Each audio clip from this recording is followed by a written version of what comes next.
Joining me today on NYSE Floor Talk is Lule Demmissie. She is CEO at eToro US, and we also have Erin Lydon. She's president at Poker Power. Ladies, it is wonderful to have you here today. Thanks for joining me on Floor Talk. Thank you for having us. Thank you. So, Lule, you just released research on how retail investors approach the idea of risk when investing. Before we get into the results, why risk? You know, risk is one of those sort of dirty little secrets that people feel they can't talk about, or if they do, there always has to be a guarantee on the other side. You know, even language we use, safe space, safe this, and I felt like it was important to admit what was necessary about investing, which is risk taking. And so we wanted to know where the retail investor's head was on this very important topic. Now, Erin, does risk at the poker table resemble taking risk in the markets? And tell me, what specifically about gameplay prepares a player to be better at risk-taking in all areas of their lives? Yeah, there are a lot of parallels. And so I always start with systematic risk. So that's the risk we can't control. So in the markets, that's going to be inflation, it's going to be the weather, it's going to be interest rates. At the poker table, that's where you sit. And each seat that you have at the poker table is either a position of strength or a position of weakness. It's also how the cards get dealt. So those are the variables we can't control, but what we can control with risk taking is we can control in the markets what you buy, how much you buy, when you sell. At the poker table, what is your bet sizing? What are your gameplay moves? Are you raising, are you calling, are you checking, are you c-betting? All of these moves and the practicing of both, whether it's in investing or it's at the poker table, help to hone the skills and strategies that can make us successful in both arenas. Now, Lule, we've seen more people, specifically millennials and younger, begin trading and investing in the last 5 years. So tell me, what are the assets they're favoring?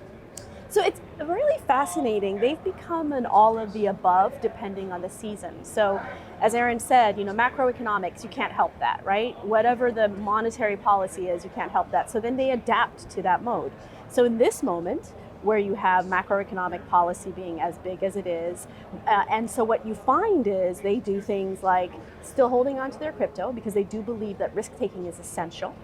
Partaking in instruments like options, as you see in the way that options adoption has gone through the roof of late, even post-pandemic. And doing the other stuff that stabilizes their portfolio, you know, getting interest on the cash that they have that's idle, or making sure they own individual companies that they believe in, which is usually about technology or healthcare. So they have a very astute, all of the above strategy that they play out.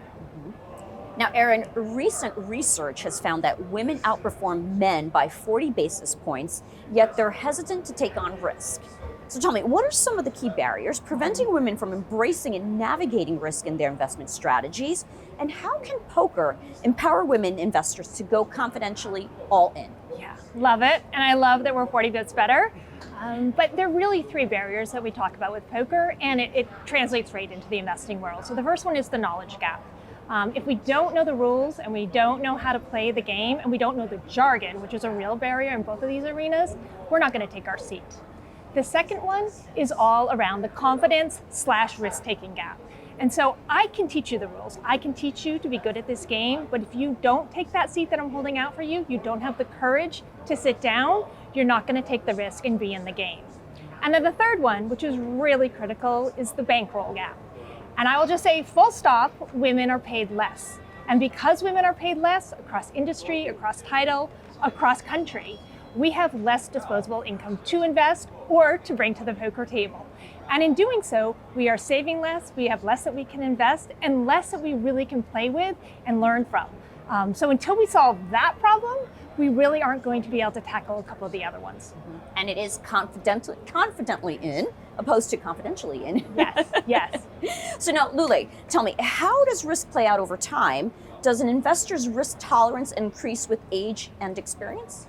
Well, yes and no. So risk has different textures to it, right? So one is just your own intrinsic appetite for it, right? And we know this. Humans can be very risk averse or they can be risk takers, right? So you got to sort of figure out where you're tuned in on that. My perspective is that whatever your model is, you should push it out a little bit more because ultimately that's what life and investing requires.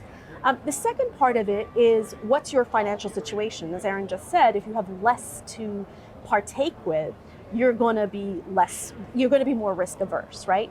And the way I look at that sort of like is not about making everything about yourself risk averse, but figuring out what percentage of it you can take risk with. Because ultimately, whether you're taking risk with 50% or 5%, the practice of risk taking is an essential component to get out of what we just talked about, right? It's one of the many components of it. Time is important because ultimately time is the friend of the investor, right? It is forgiving when you make mistakes. It polishes off all the bad times, right? But time alone should not dictate your risk appetite. All right, and finally, Erin, how can cultivating financial literacy earlier contribute to building a generation of female investors who are knowledgeable and fearless in taking risks to excel? Yeah. So I think of the poker table as the money table.